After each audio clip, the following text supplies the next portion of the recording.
Welcome back, everybody, to another episode of Paranormal, the New Normal. I'm your host, as always, Jeremy, here trying to make the world seem more normal. Over 300 episodes, and that hasn't happened, as you all are darn aware of. So, what can I say? It's not meant to happen, I don't think, at this point, but we keep going on, normal or not. The world is what we want it to be. But I am pleased to announce tonight, though, folks, that I have another returning guest. I know there's been a lot of them lately, and they all come to me, so I love it. I love when I have my original guest from the first year of this come back and want to talk some more.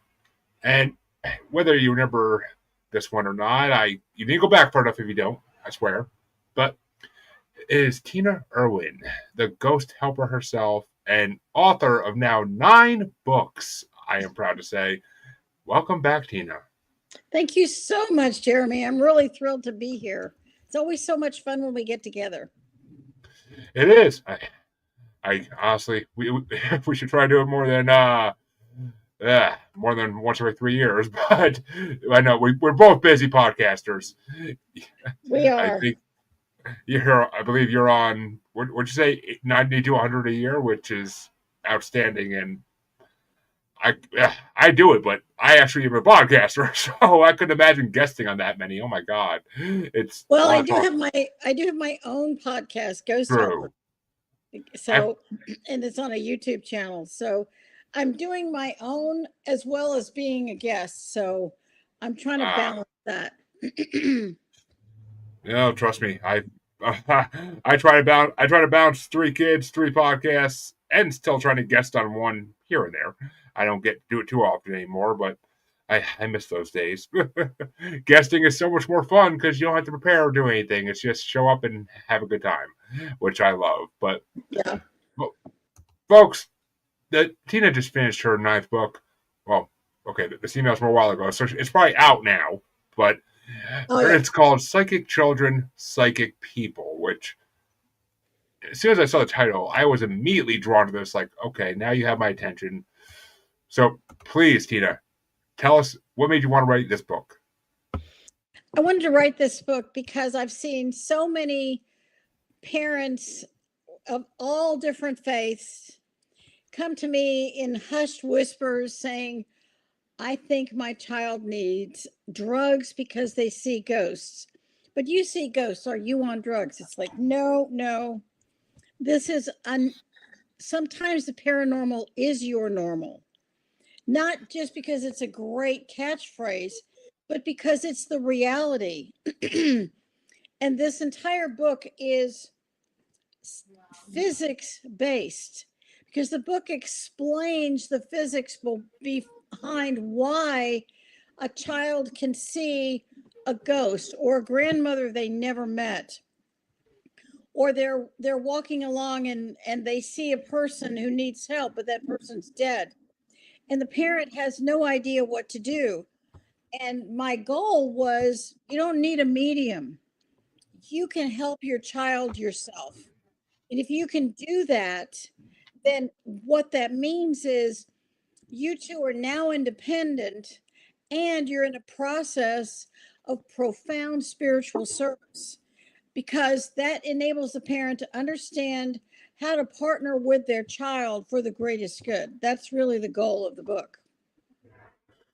Which And is a if you're psychic yourself, what you can also do to be helpful.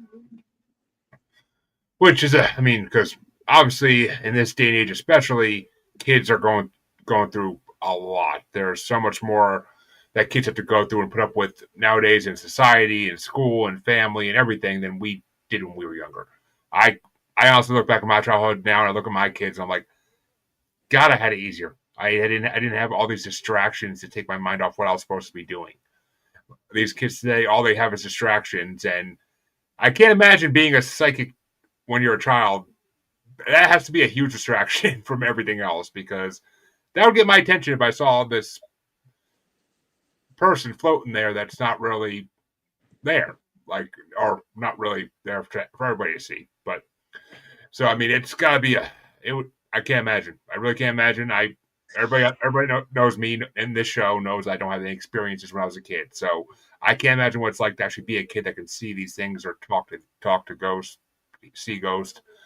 It's hear them. I mean, it's I don't know. I can't imagine, but you wrote the book, so obviously you can imagine. And did I read that you actually had 70 case studies for this? 70 different case studies. And I talk about everything from clairvoyance, clairaudience, clairaudience, which is a psychic smell, which is really, really tough to deal with. Uh, plant psychics, animal telepaths. How do you deal with the dark side? What if your child sees something evil or something terrifying, or you have the child says something is attacking them and you don't know whether to believe it, but there are actual marks on their body? Or what if your child has telekinetic abilities? What is telekinesis? And how can an 11-year-old throw things across a room? So the reason there are so many case studies is I felt very strongly people had to understand what these parents have gone through, or if you're a psychic, what you go through. You can't tell anybody, or you feel like you can't tell anybody. Your faith tells you that you're crazy or your child's possessed by the devil. What if your child has the ability to heal? They can touch an animal or a person, or they just have this energy go through them. They don't even know what they're doing. What if you have an 8-year-old who can remote view, see through walls and doors across thousands of miles in real time? There's different forms of remote viewing. That case was real time, it's verified. So if you're the parent and you have this enormous variety of psychic abilities that your child could possess, and then you have children who have multiple abilities. They can remote We, view, they see the ghost, they they have abilities with their hands. Then what? Oh my gosh. I mean, to all the ones out there with multiple abilities, to me, my X-Men, I can definitely use the help. Trust me, I have a lot of things going on. I could use some people with a lot of different abilities, but it's, I mean, it. Oh, okay, you hit on a lot of different things there, so I'm gonna back up to the first thing I thought of when I heard it, which I mean, well, where are we? Watching this remote viewing one's got me kind of stuck. I can't even think what the heck else I wanted to say. So a kid who can remote view for thousands of miles in real time. That sounds like a sci-fi movie. It doesn't sound like real life even. Well, when you understand remote viewing, it's not it's not that far fetched, especially if you can do it yourself. So it's not that far fetched. But if you're a parent and you didn't know there was such a thing, now it's really freaky. Or a child who's a telepath. What do you do with that? It completely freaks people out. Or child who's a medical intuitive can see inside a body. Or they're a medical intuitive and they can give healing to the illness that they see in the body. That's why there are 70 case studies because you have to be able to see what people are going through and the sheer volume of experiences people are having. Plus, the book has part one is all the different kinds and all the different situations. But part two is all the tools that you need and an explanation of the third dimension, the fourth dimension, and the fifth dimension, and how to wrap your brain around each one.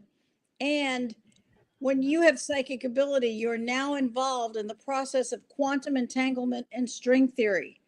And I needed people to understand the physics that go with this. Ooh, which It's a hard book to write. I was gonna say. I'm like I'm almost grunting hearing about it. I'm like, ew, physics. I'm like, I didn't take that in high school, and I don't want to learn it in my 30s. For God's sakes, it's yeah, physics is a whole nother realm. I ain't no Sheldon Cooper. I don't do string theory. I mean, I am all for multiversal theories. I believe in a multiverse. I should say. I believe in a multiverse. There are definitely different dimensions on this around us on this planet. So I 100% believe in all that because that's where all the cryptids come from, we believe, supposedly. But, so, all right, well, I think the best place to start out for this book is how can a parent tell if their child has abilities of any kind? Like, what are some of the warning signs they should look out for? Your child tells you innocently that the man standing next to you is hungry, or the man looks like a bad man. I had a pair of, a woman had twin boys, and her children only saw evil things. They saw devils, they saw people who were terrifying. And these children were afraid all the time. They didn't want to go into a room or it was cold. And you have the typical parent conundrum. You know, one parent says, let's put this kid on drugs. They must be psychotic. And they're lying. The other parent says, well, you know, my child's never lied. Why would they lie? And, you know, overnight they became psychotic and they're 6 or 7 years old. That doesn't happen. It's like the child, Haley Joel Osment, the role he played in The Sixth Sense with Yep. Bruce Willis. It's a very accurate portrayal. He wakes up one day and he can do this. It's literally that bizarre. You wake up and all of a sudden you can see this ghost coming at you. Or you go into a hospital and you feel this like this hot swarm of souls coming at you. It has happened to me. And it, if you don't know how to deal with it and you don't have the tools, it's absolutely destroying. I mean, you feel like you're just going to collapse with it. So the goal was to help a parent understand your child isn't lying. This is a psychic ability. It goes back millennia. It goes back as far as anybody can imagine. And when I explain the concepts of string theory, it's in such simple terms that all of a sudden you see the world differently when you understand it. For instance, the easiest way to help understand this is I'm in the third dimension. You and I are in the third dimension, and it's Yep. tactile and it's got solid form. When you are in the fourth dimension, there's no time and space or gravity. That's why it looks like ghosts float. They're not grounded because there's no gravity. You don't even see their feet. Very And true. so, whatever a ghost is thinking about, they're in front of the person. They travel with the speed of thought because there's no atmosphere, there's no resistance. If you were to take the concepts of string theory, we're all connected to everyone else through what are called akka cords, or these little tiny threads that connect us all. Take the mesmerizing fear of a theory and bring it down to reality, which is we're all connected through all of these strings, and our thoughts travel along these strings in the fourth dimension. When you say a prayer, a fervent prayer, you're asking God to help someone.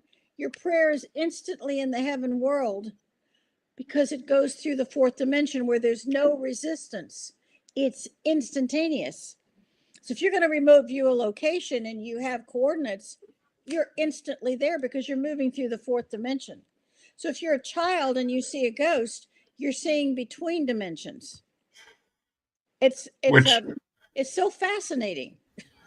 it really is. I mean, it really is, and yes, that is why ghosts appear to be floating people. That one I did know. I understand the fourth dimension to some degree. I've been told about enough in the show enough to know it to some degree. And see, when you talk about those threads that go between people and the thoughts transverse on, that's where the idea of like 6 degrees of separation comes in. And that's why it feels like you know people when you never met them because you probably did tap into one of their thoughts possibly at some point, or maybe you tap into their thoughts all the time. You just don't realize it. Maybe it's just like a subconscious type of thing you do, which I never thought about that till now, but that makes a lot of sense actually. I mean, am I off? Am I off bounce here, or is this making There, sense to you there's too? There's two concepts. The string is called an aka chord, aka, and the experience you have with the energy that travels on that string creates your akashic records. That makes Those sense. that is the creation of your akashic record. That string, this is really going to be kind of mind stretching a little bit.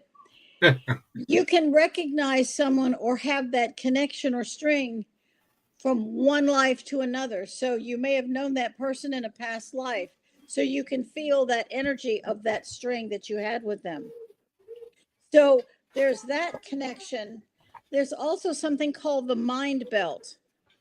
And an example is that when the Wright brothers supposedly learned all of the physics and the dimensions required for lift and manipulating all the ailerons and all the things that go in with flight, that knowledge at that moment in time was already in the mind belt. And there were several different individuals who are coming up with the same thing as the Wright brothers. They just got there first. There were gentlemen in France who were literally days behind the Wright brothers. So your concept of people can ping around the world, that knowledge can sit in what is considered the mind belt that circumvents the entire planet. So you literally can tap into, through the fourth dimension, the access of that mind belt. It's also how prayer works. Well, how is that how prayer works? I mean, are there, well, I mean, okay, this is going to go down a wormhole. I already know it. But, I mean, because people usually tend to believe they're praying to a god of some kind or angels, even some would believe. And, I mean, it kind of boils down to what you believe in for that to work, wouldn't it? Or, I mean, Well, no, it's basic energy. It's the physics of energy. So when all thought is energy, all thought is energy. So when you think something, you are creating. It's why, ironically, in the body, the place that uses the most insulin in the body is the brain. It's not the pancreas, because the brain is going through so many different processes. It uses an astonishing amount of energy. That's why if you're doing remote viewing or you're working with a client, when you're done, you're really tired. You use so much brain power in parts of the brain you wouldn't have even imagined you could use. When you pray, you're building up a charge of energy, sending it along the aka cords to a person or to God. So you're sending an energetic pulse. Does that make sense? yeah, it makes sense. But, I mean, okay. I'd have to imagine that God would be tapped into the Akka chord since he probably created them technically. I mean, by like I said, this all goes into what you believe as well. If you're gonna believe in it, I mean, to believe that the Akka chords connect. I know I'm going down a wormhole, but if you to believe that the Akka chords connect to a God, you have to believe in a God. Otherwise, you're because it's manifestation at a certain point with your beliefs. If I'm not mistaken. Well, if you look at it just slightly differently, we are each a creation of the divine. We had to come from somewhere. We had to be a concept, an energy that was available to participate in mortal life again and again. We are created in the image of God. When you look at it from that point of view, we automatically have a divine connection. I suspect that many times we simply forget that. And you don't need a building of wood and stone. Anywhere you wish to have a conversation with the divine, I mean, in the in one of the teachings of Christ, whenever open up a piece of wood, cut a block of stone, wherever you are, I am there. It's the total concept of the total creation and all of it being connected. That's the element of the divine without becoming But too complicated. yeah, I mean, it makes sense. It makes sense. Uh, It definitely does. I mean, it's the way I was brought up to think that 100% makes sense, and that everything that fills out completely. I mean, whether I guess it doesn't really matter because I mean, even if you believe that God is extraterrestrial in nature, then they still would be connected. It wouldn't make a difference because they're still going to be connected. Doesn't matter what you believe; they're still going to be connected. So it's just whatever you believe in is what's connected, basically, and that's the way you got to think about it. So I mean, because I am a huge believer in reincarnation. I know there's past lives. I've had a reading done on the show actually back, oh god, almost a year ago now. But I had a reading done on the show. Found out my wife and I have been in each other's lives 3 times actually. But um, so yeah, I mean, all this to me is I believe in all this, which I know my to put all this together in my head is it's literally the book I'm gonna write one day. It's just my huge theory of everything, and it's gonna be long and probably very long winded. But I'll get a book at I'll get a ghostwriter to write it down for me. But it's that's my plan is to write that book because I can't. It would take me 20 shows in a row to explain my full theory of everything, and it's just. Nobody wants to hear all that at once. Trust me, nobody does. I don't even. It drives me insane sometimes. But so back to the psychicness of this all, though. What what would you say was the most interesting case study you came across? Like, what was the one that really blew your mind? I I've had a lifetime of them. Oh yeah, I, I'm I aware of would that fact. I would have to say some of the strangest ones are the telekinetic ones. I had a feeling.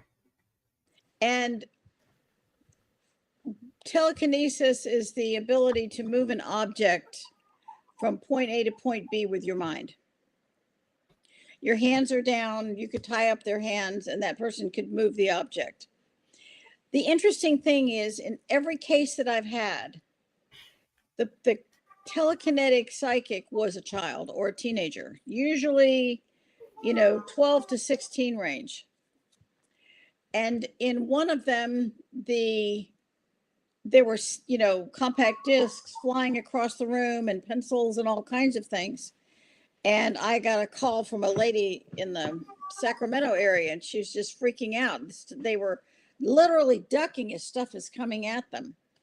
So I was in San Diego, so I reviewed her house, and she thought there were ghosts doing it. There weren't ghosts. There were some thought forms there. They're pretty easy to dispatch. But the telekinetic child was angry in 100% of the cases I've had, and I have not had a lot of cases, it's extremely rare. There's always a divorce involved every single time. And Hmm. there's rage inside the child. And in this case, the parents were divorced. The middle child was staying with his dad sometime. His dad's girlfriend had 2 teenagers. They were playing Dungeons and Dragons and they were experimenting. So he would come home and he was learning how to throw this energy. And once I explained this to her, she was livid at me and said, "My son wouldn't do that. How dare you accuse my son?" I said, "Ma'am, that's what I saw. He's angry. He learned it from these other kids. He's doing this because he's mad at you over the divorce. The thought forms I removed, but this is something you have to deal with your son. I can't stop this." And she hung up on me. A week later, she calls back. She says, "I don't know how you knew all this, but he every single thing you said was true. He did learn it. He was doing it. He is angry. He apologized, and it never happened again." In another case, there was a 10 or 11-year-old girl who was, again, a divorced parent. And she had an electrical charge of so much rage. She could literally project it through an object and throw it across the room. It could be in a classroom. She was throwing heavier and heavier things. And the mother was at her wit's end. I worked with them for 3 weeks.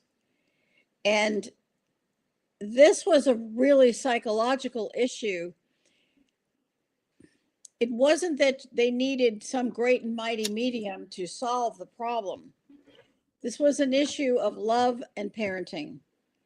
This child, again, angry over the divorce, angry at having to split her time between parents, angry if her mother gave any attention to anybody else, including her job. She was calling her mother home from work 3 times a day. You can't make a living doing that. No employer is going to No. keep you. And she had power over her mother.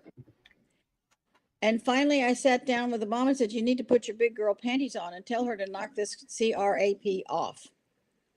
That you know that she's doing it, you know that she controls it, and you're not going to tolerate it, and to stop it right now. Change your voice, get mad." And she did, and it never happened again. And so, yes, it's a psychic phenomenon. But there's not a real mystery about it. It has to do with the buildup of electrical charge of anger. Do you remember in the movie Ghost when Patrick Swayze is in the subway and he talks to this, great character actor who is so angry? Remember that? He says to Patrick Swayze, "If you want to kick that can, you have to be angry." And he propels it down the way.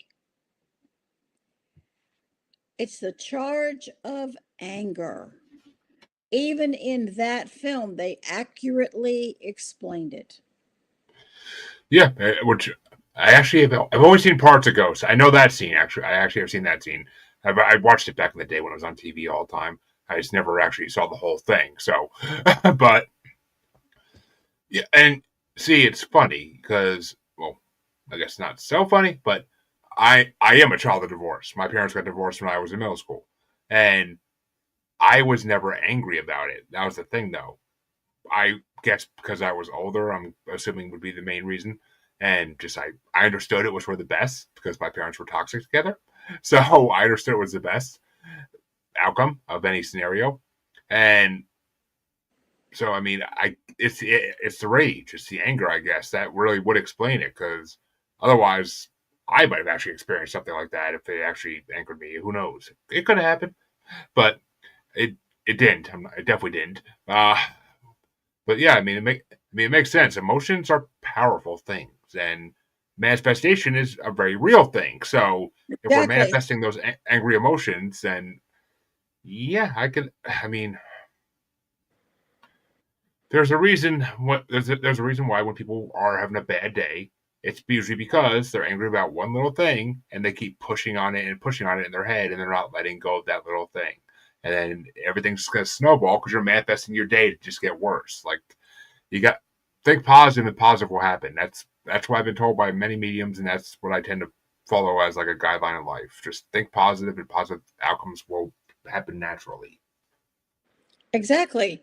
And that, snowballing is if you were to look at it as a snowball of sometimes really toxic energy. For instance, there's a wonderful book by Louise Hay, You Can Heal Your Life. And in the back, she has all of these illnesses and the spiritual causes, the emotional and spiritual causes of them.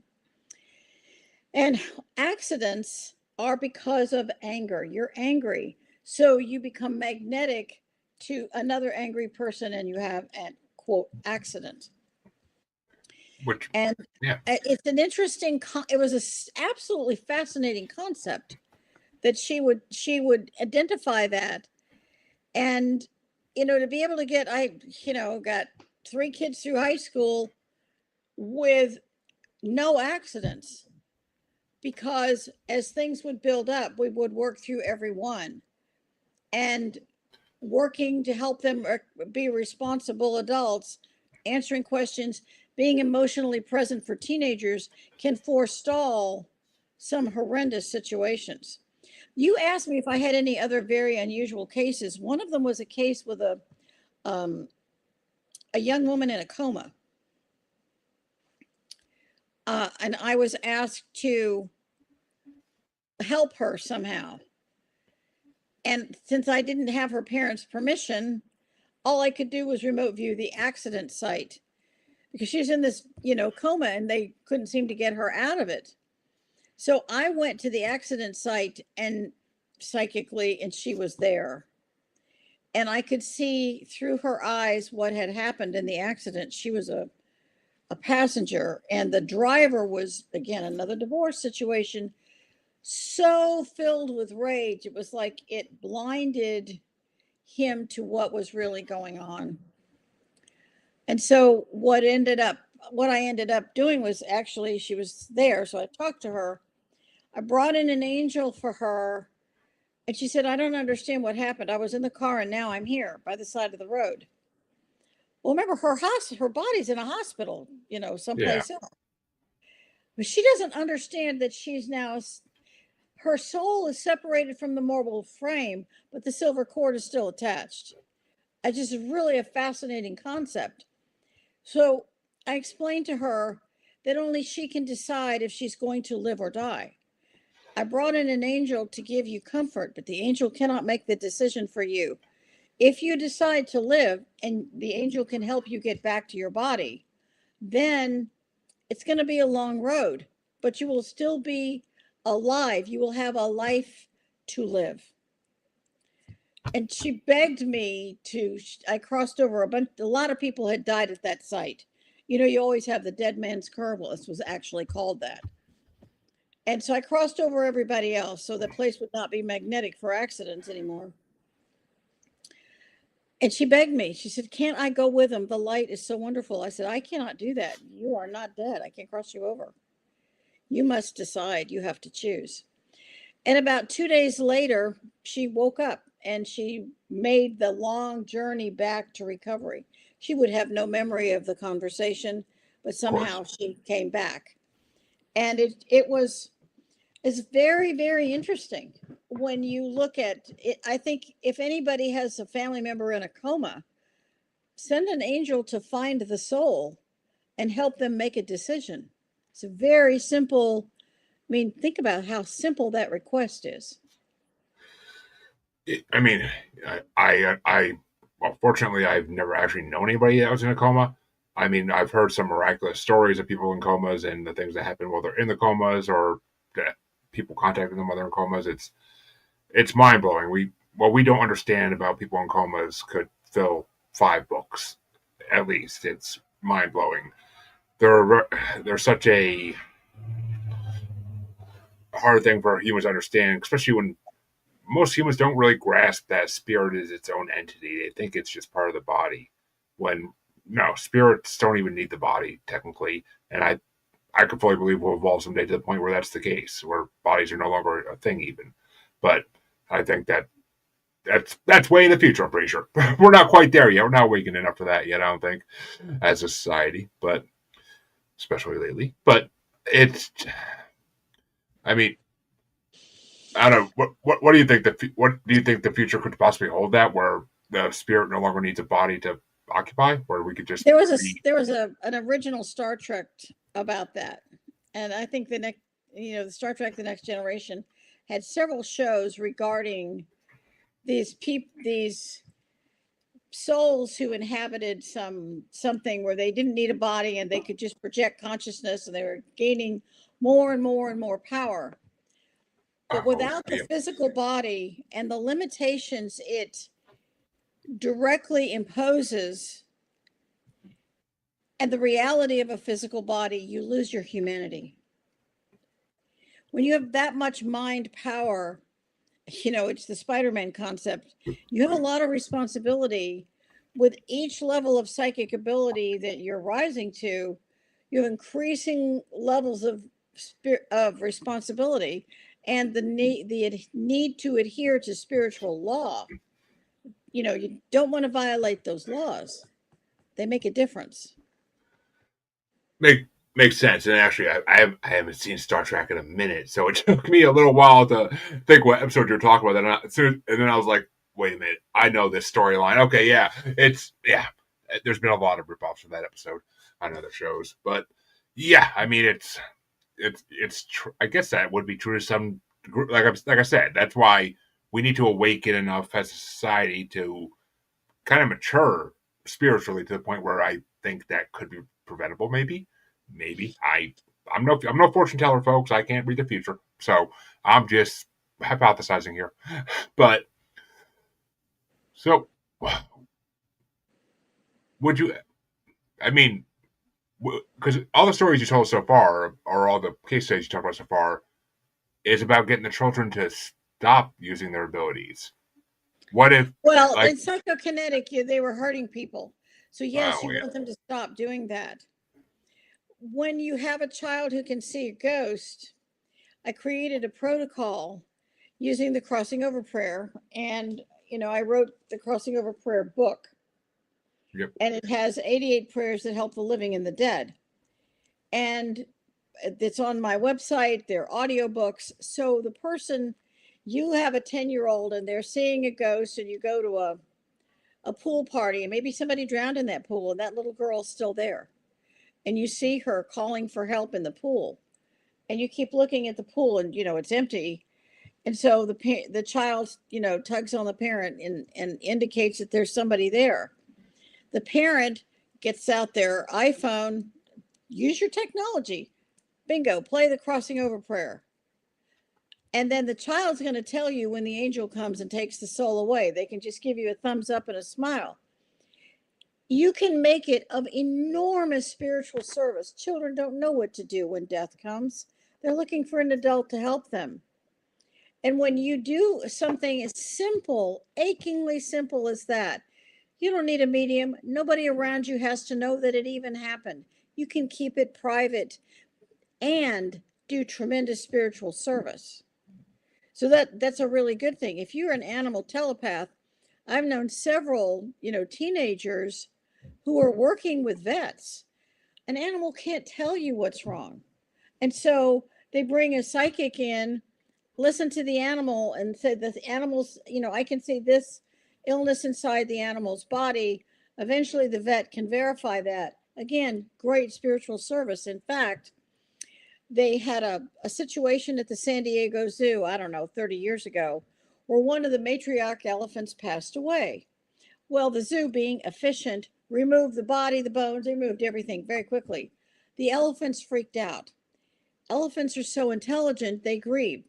And so they couldn't figure out what was wrong, so they brought a psychic in. Psychic said, "Did the matriarch die?" And they said, "Yeah, how could you know that?" And they said, "Well, I heard it from the elephants. They need you to bring the bones back so that they can sway and grieve and cry." And the elephants, tears are coming down, their faces. So think about the service. Or one of the hardest things for a psychic is finding a missing person. I've done it a couple times. It's really hard.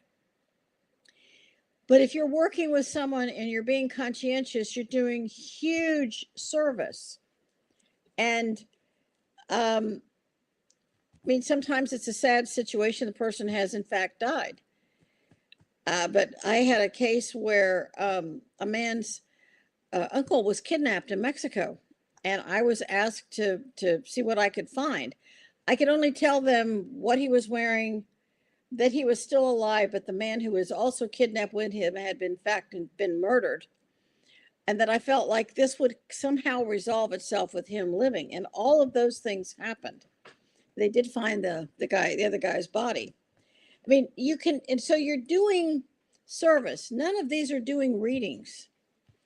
They're yeah. not, nobody's doing cards or parlor tricks. And that's the other thing that this book does. It warns parents about the pitfalls.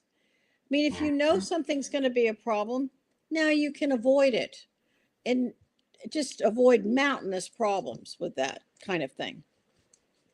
So, yeah, you can do huge service with this. Exactly. I mean, I've said on the show before, and I'll say it again. I firmly believe every branch of law enforcement should have psychics, clairvoyants, and other people with abilities on the payroll and be working with them on a regular basis. I think the amount of crimes that actually would get solved in this world would be a lot more if they actually embraced it. I mean, I've heard from people. I had a co-host in a previous paranormal show who, during COVID, did remote viewing classes online, and there was a Brooklyn detective, a Brooklyn, New York detective in the class with her, learning how to do it. And apparently, he said the police are considering it more and more. They're looking into this type of stuff more and more to try and use it to help solve cases. So, I mean, I think that door has been slightly opened. it needs to be burst open at this point. And in this age where the internet is just filled with people who are psychics or people with abilities, like take advantage of it, because a lot of these people probably wouldn't even want to get paid. They would probably just be happy to do it for free most of the time because they want to do it. I mean, yes, but a lot of them want to get paid. I'm sure, because it's a living. It's a living, but it's I think it would help the world a lot if they everybody can embrace the spiritual side. Well, it would. And the problem is, unless you're really really skilled, being able to use psychic ability on demand is hard. They one of the hospitals in San Diego was using a medical intuitive in the ER to help them with people who were coming in. I can't even imagine how hard that would be, because it's exhausting. You're constantly projecting inside another body. You have to have permission to do that, or someone who has like legal authority. So yeah, a lot of I had a situation. I think this is one of the case studies. It's also in Ghost Stories from the Ghost Point of View, that trilogy of books. And I was asked to remote view some storage units. You see all these orange garage door storage units. Yep. And this guy he just said, there's something wrong. No matter what I do, I just don't have a lot of good business. Can you just clear it? It's like, no problem. And it was on the eastern shore of Virginia. You have to cross the Chesapeake Bay Bridge, and it's this quiet, super rural area. And for some reason, he had some storage units out there. So, I'm cleared a bunch of stuff, and I'm zipping through each unit. And there is a unit, and I'm seeing this young girl there. I'm thinking, I'm not seeing necessarily a body. I'm talking to her. I get her name, where she went to school, and she doesn't understand what happened to her. I can see there's a rug there, and I'm trying to figure out, is this woman alive or dead? And I brought in an angel, and he shook his head. He's like, she's still living. Can't cross her over. And I got so much information, and my sister helped me. We looked on for missing and exploited children in Maryland and Virginia, and we found her. We found her name. We found her. And she'd been missing like 9 months. And so we gambled and we called the tip line. We didn't say the information came from a psychic, because the first thing they say is psychic information isn't welcome. Yeah, So we unfortunately. didn't tell them. And we gave them the address and all the places. Now, the guy I did the remote view for, I called him and I said, we made this call to the police because I think there's something, and it's a unit with a number 7 on it. Could be 717 or 27, but the unit has a 7 on it. Well, 24 hours later, the police showed up with cadaver dogs, and they didn't leave. They roped it off, and they found evidence of her, and they found a rug. And my feeling was they wrapped her up in a rug, and it was so terrifying that her subconscious separated from the body, or they drugged her, but something happened and she was separate. That's what I saw. The tip was so good that they got so much information from that storage unit, they were able to find her and a whole bunch of other women about to be shipped off for white slavery in somewhere in the Middle East. And they said it was an amazing tip. They never knew it was me. They have I swore the owner of the storage unit to secrecy. He said, I didn't tell them. I wanted to, but I didn't tell them. And I said, you can't. They don't want anything to do with the psychic. And then they think that the psychic is somehow involved. Yeah, of course, because I mean, oh, why would you know this information? Because you were there? No, no, no. I mean, it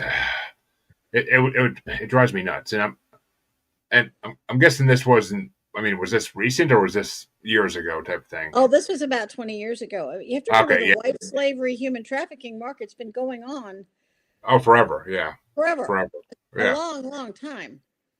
I mean, yeah. The reason I asked is because I'm like 20 years. I figured it was something like 20 years ago, and especially back then, it was still it was a joke. For the whole psychic thing was still like considered a joke back then. it's not as today. It's a lot more prevalent in society. A lot more people. Everybody knows somebody who's a psychic nowadays. Like whether it's someone you just know online or someone in your family. There's always Right. everybody knows a psychic, whether they're an actual legit psychic or just someone trying to get attention. You got to tell the difference. So you got to be able to tell the difference. And don't ever give people money online, folks, just because they say they'll give you a reading. Don't do it. Just don't do it. Well, I do these shows and people write to me. I want you to clear my house. And I'll say, you know what?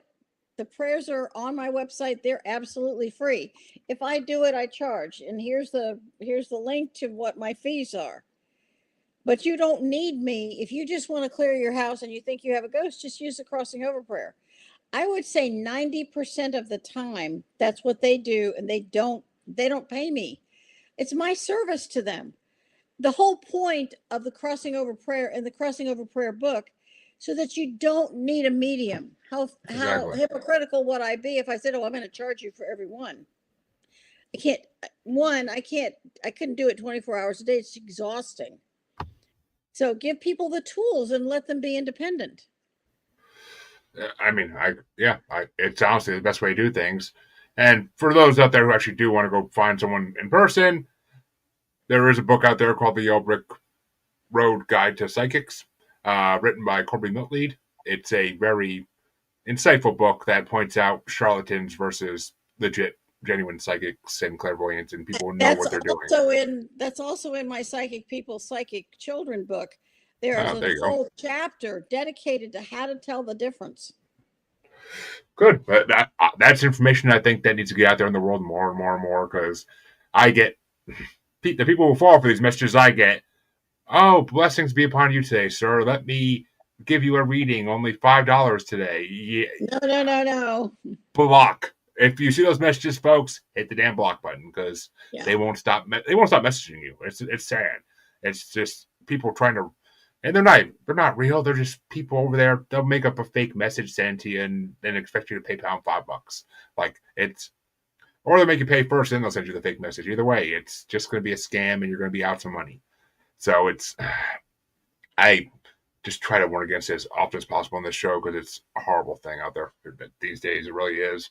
And it gives a bad name to the real ones, which I know a lot of real psychics, a lot of real clairvoyants that have been on my show and that I've met through other shows. And I don't want them getting bad names for what they do because they're miraculous people like yourself who do miraculous things for humanity. So, which actually kind of a side question of this. Is there anything in this book about how to handle skeptics? About how to handle the friends and family Oh that my want to gosh. say you're lying? Oh yeah, I have a whole section on how to handle skeptics, especially people who are prove it to me. There's no such thing. The standard line is there's no such things as ghosts. So we go back to physics. Energy is neither created nor destroyed. I also have a section that talks about um, Carillion photography, which is developed by a Russian scientist. And it's when you go to the mall and you see somebody take your aura. Well, that's basically Carillion photography, which means you're photographing the energy field. And I describe what happens when he started this. They've actually photographed a soul leaving a body. So we're all going to become ghosts. And when you explain that the energy that animates you has to go somewhere because it's not destroyed, it's as if there's a non sequitur. And they go, well, there can't be. But I'm sorry, I remember getting into trouble in school for asking this question. You can't have physics 101 and then when it applies to the mortal body you decide that it can't be real. You cannot have it both ways. That begins to turn them around, and then you start to talk to them that you can't drive a car and not be psychic. Can't drive any kind of a vehicle, whether it's planes, trains, automobiles, or submarines, which my husband drove for a lot of years, or surface ships, whatever you're driving, you have to feel the ship and feel the sea. If you're a pilot, feel your plane, or something doesn't. How many thousands of times someone said, "Well, something didn't feel right." What are you feeling? You can't quantify it, but it's real for you. So many people have saved so many lives with this that you you literally bring them back to the most simple thing. You're on an LA freeway with 8 lanes of traffic and you've got to pay attention to everything around you. But this car, the guy in the car 2 cars ahead of you, you can feel there's something wrong and you need to avoid him. So you move a couple lanes away or you slow down. And sure as the devil, something happens. So you validated what you were feeling. I have hundreds of stories of men and women who've had that experience. Yeah, I've heard a lot of those too, and I mean, who doesn't have that every day of their life? I mean, when you feel like you shouldn't pull out in front of this car because if you do, it's just not going to end well. That's intuition. I mean, intuition is at the very minimum of a psychic ability, and it definitely needs to be paid attention to. If you feel like your car's not going to work right that day, 10 to 1, you're going to blow a flat or you're going to do something, and your car's just going to die. It's happened. I've had those days where I'm just like, something's going to happen today with my car. I know it. And I'm driving on my way home from work. And oh, the battery dies halfway home. And you have to sit there and wait for the tow truck or somebody Exactly. with jumper cables. So it's aggravating and it's annoying, but bad things happen. I mean, and you got intuition. I mean, just they're funny thing is, you can even know when you're getting fired from a job. You just feel it like that day when you go into the office. You're like your hair stands on end. You get a feeling in the pit of your stomach, and you're like, oh, something's happening today. If you're paying attention, you realize something's gonna happen today. And I've had it happen when I was younger, got fired from jobs. I could easily tell it was coming that day. I almost didn't want to go to work, but that would just make things worse. So might as well go and face the reaper. But at that point, but it's just intuition needs to be followed. I'm a firm believer in that, and I try to listen to my intuition on a daily basis. Sometimes I don't, and I usually regret if I don't. That's for damn sure. But well, I guess. Oh, we're trying to think of the best way to end. Well, actually, okay, a good way to end it in a fun little topic. Take it off a cue on. I'm sure you give parents advice in this book on how the children should deal with dark things they come across that they didn't mean to come across. How should people deal with when they come across? Because there are darker things in this world. I mean, not all ghosts are evil. Not all ghosts have bad intentions, and there are things a lot worse than ghosts in this world. How do people deal with them? I have several chapters where I explain the nature of evil and what it can look like to an adult or a child. And I think there are an astonishing number of adults who saw them as children, but no one believed them. And I explain there are certain tools that you can use that will protect your child in their room from, frankly, the use of prayer. If you have a lot of ghosts, one of the sweetest tools is the soul train. You tell your child that every night before they go to bed, they say the crossing over prayer and they visualize the soul train, and all the souls are getting on the train. The angel is calling, get on board, and they take them to the heaven world. That was absolutely a miraculous tool for a little girl in Texas.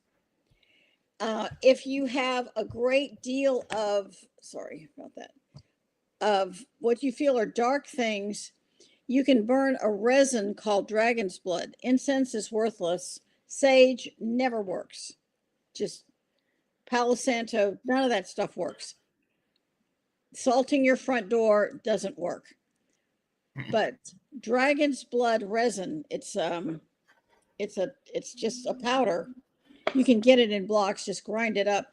You can get a powder. And you burn it in a resin burner.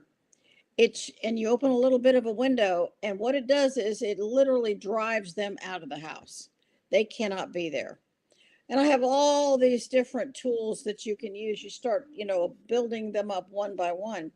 One of the very cool tools is from the Crossing Over Prayer book is the dark intelligence removal prayer. I suggest to people they write it out put it in a plastic sleeve and put it between your mattresses if you're having a lot of dark dreams or a dark being is coming at you at night. It acts like this enormous protection. This book has a lot of tools for protecting yourself, enhancing your ability, and understanding what's happening to you, especially if you're an adult. I mean, some people wake up. I mean, it happened to me. You can see through walls and doors. And what do you do with this? What are the rules that you put that once you learn how to do it, all of a sudden you build your own routine and your rhythm, and then those things are an old memory now. No, and I gotta ask, what is dragon blood resin made from? I mean, I can't imagine dragon blood is, actually what it comes from. Like, Dragon's blood is from a tree in Sumatra. okay. It has a stem and it looks like an umbrella. And these trees are hundreds and hundreds and hundreds of years old. And when you cut the bark, it drips. Oh, And they catch it in these balls. I mean, and they're like these globes, and then you crack them, and it's like a resin. And when this resin burns, this white smoke comes out. And we know this is true because the Catholic Church has used dragon's blood for 2,000 years. They put it in that thing they swing when they walk down the aisle. It's called a thurible. And they put dragon's blood in it. Sometimes they put frankincense and myrrh. I use frankincense, myrrh. I use dragon's blood. I use several of those things. There's a reason frankincense and myrrh were given to Christ at his birth because it's so powerful. Dragon's blood removes dark things like you can't even believe. Let's say you get an antique. You don't know if somebody who used the antique was murdered or there's karma attached to the antique, really bad karma or really good karma. It could be either one. You can clear it with dragon's blood unless it's horrific karma like Himmler's yacht, which was pretty terrible. Everybody who owned that yacht died or, family members died. It was horrible. like kind of like the crying boy painting. The what? The crying boy painting. Okay. If you have something um, that has a lot of darkness with it, it's yeah, really hard to clear. there's a famous, I'll call it a story, but there's a famous tale of the painting of a crying boy that went through house after house, and every house that got put in, the house would burn down. And they finally took the painting, and I think it's locked up somewhere to this day still, or actually it might disappeared like 15, 20 years ago. I forget what happened to it exactly, but for most of the 1900s, it was going from house to house in England, and the houses would burn down like weeks after. So, and the Well, painting would. I got a I'm not familiar with that painting. Was there any image of water or a mirror in it? Possibly, I don't think I've ever actually seen a picture of it. But I've heard a lot of podcasts talk about it over the years, and it's a famous paranormal story. That much I can tell you. I'm not exactly sure. I know it's from Europe, maybe Germany, maybe England. I know it's from one of those places. I want to say England, but I could be 100% wrong. If you Google crying boy painting, I'm sure you'd find it. I'll find it. The painting itself is a movable portal. Makes sense. Just wherever you put it, it's a portal. It's a doorway, and dark things come through the doorway, and they're using fire to create chaos and horror, and that feeds the dark side. If you understand how evil works, then you understand why that worked. And the last thing I will say before we go is it's actually funny you said that about Sage and Palo Santo is because I was sent that by a Reiki I was working with, a Reiki master I was working with, sent me that to use in my house, and my wife used both of them throughout the house, and I had a podcast later that night with back when I was recording in the garage with a medium, and like I was talking to her about doing it on the show, about that we did earlier, and she's like, is that why there's so many ghosts behind you walking around like zombies? I'm like, it doesn't get rid of anything. And everybody keeps saying, "Oh, use sage, white sage, bundles of sage. Just doesn't work. It doesn't have, it's great if you're making sausage or you're going to do a ceremony, but don't ask it to remove a ghost. It doesn't have the horsepower. Yeah, I mean I trust me. Apparently, it just makes it makes ghosts just get high, basically. So, and that's all it does. It doesn't make them leave. It just makes them get high, and maybe it calms them down. Maybe that's why people think it works, because it calms them down for a bit. So that might be where like the original rumor of it working came from. But maybe, I mean, I never thought of that, but that could be where the story began with Sage. But Could well, be. folks, I want to thank Tina for coming on, because it's always a pleasure to talk to her. We always hear such interesting tales of her life when she's on. I swear, it's like a never end. It's literally who anybody would want as a grandmother, because you could just sit there and listen to the stories your whole childhood and love it. I would be enthralled my whole childhood if that was my grandmother. That's for damn sure. But Tina, where can they find you? Where can they find all your books? If they want to reach out, or if they want to go look up the Crossing Over Prayer book. Thank you. It's ghosthelpers.com, and all the books are listed on ghosthelpers.com, and they connect you to Amazon. They're available on Amazon in print on demand, Kindle, and Audible. So you can listen to them if you would like, all 9 of them. And I have the Ghost Helpers podcast on YouTube. Sign up for the channel, and when one is released, they're all free and there's no ads. So I think that's kind of a fun thing. And like on the website, there are some tools, and there are a lot of interesting prayers that you can use if there's been a suicide or a murder or a death. And then there's the Crossing Over Prayer book, which is also incredibly helpful with a lot of things that are happening in the world today. So, Jeremy, thank you so much for having me and letting me share some of these thoughts and ideas. And, people can agree, disagree, but at least, there's always resources out there that cover these things. Exactly, and that's what the world needs now more than ever is, because we are in for some days ahead of us. I won't say dark days, but we're in for some days, and That would be true. resources like this definitely are going to help the world a lot. I think once a lot more people are going to be opening up their minds to this side of the world once stuff starts happening, and it's good these things are already in place for them. So, folks, I have a busy week coming up for you all. God, Paranormal Prime Time will be Friday, I think, this week. Maybe we're working on that, but I'll have 2 interviews for you Saturday, 2 interviews for you Sunday, both in a row, because I'm insane, and apparently, and I believe I got 1 or 2 next week too. So yeah, Halloween week, I'm giving you guys a nice little present, since I haven't been doing much recording lately. So come check those all out. And if you don't know where to find the show by now, God, why are you listening even? But it's all in the outro. Check it out. Find every place you can find me on the web if you so dare. And thank you, Tina, for coming on. And I will see you all Friday or Saturday at some point. So till then, everybody have a good night, and try to sleep well tonight after some of the stuff we just heard. Have a good one. Exactly.